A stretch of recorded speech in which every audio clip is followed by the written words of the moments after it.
First, you have some time to look at questions 11 to 15.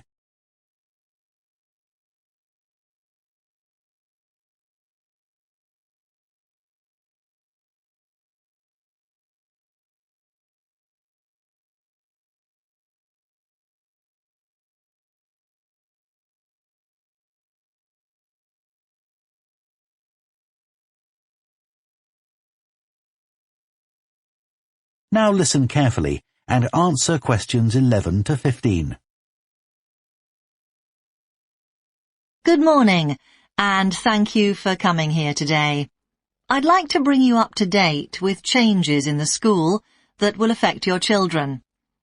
As you know, the school buildings date from various times, some from the 1970s, some from the last 5 years, and of course, Dartfield House is over a century old. It was commissioned by a businessman, Neville Richards, and intended as his family home, but he died before it was completed. His heir chose to sell it to the local council, who turned it into offices. A later plan to convert it into a tourist information centre didn't come about through lack of money, and instead it formed the nucleus of this school when it opened 40 years ago. The school has grown as the local population has increased, and I can now give you some news about the lower school site, which is separated from the main site by a road. Planning permission has been granted for development of both sites. The lower school will move to new buildings that will be constructed on the main site. Developers will construct houses on the existing lower school site. Work on the new school buildings should start within the next few months. A more imminent change concerns the catering facilities and the canteen. The canteen is always very busy throughout the lunch period. In fact, it's often full to capacity because a lot of our pupils like the food that's on offer there. But there's only one serving point, so most pupils have to wait a considerable time to be served. This is obviously unsatisfactory, as they may have hardly finished their lunch before afternoon lessons start. So, we've had a new food hall built, and this will come into use next week. It'll have several serving areas, and I'll give you more details about those in a minute. But one thing we ask you to do to help in the smooth running of the food hall is to discuss with your children each morning which type of food they want to eat that day, so they can go straight to the relevant serving point.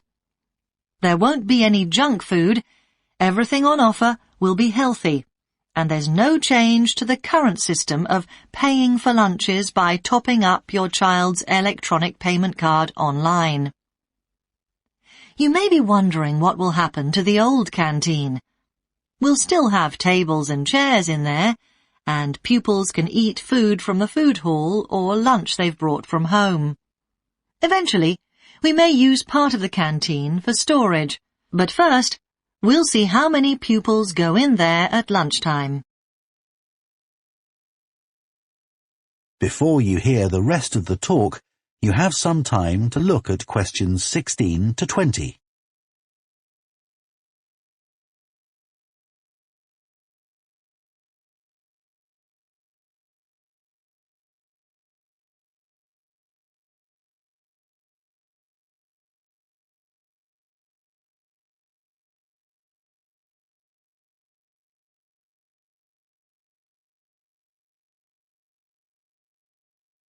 Now listen and answer questions 16 to 20.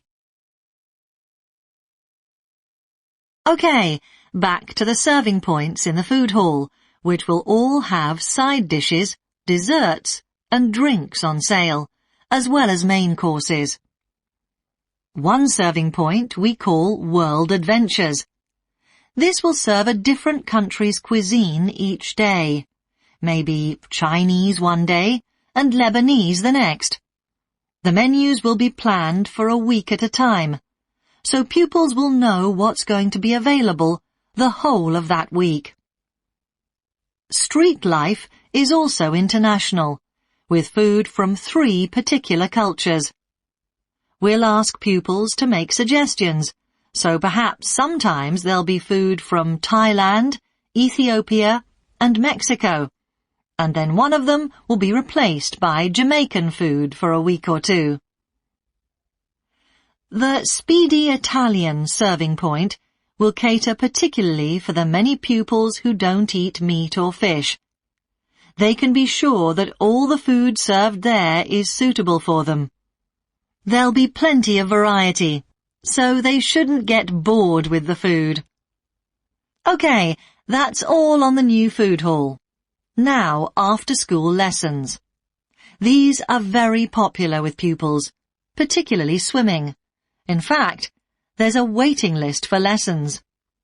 Cycling is another favourite, and I'm delighted that dozens of pupils make use of the chance to learn to ride in off-road conditions. It means that more and more cycle to and from school every day. As you know, we have a well-equipped performance centre, and we're going to start drama classes in there too. Pupils will be able to join in just for fun, or work up to taking part in a play.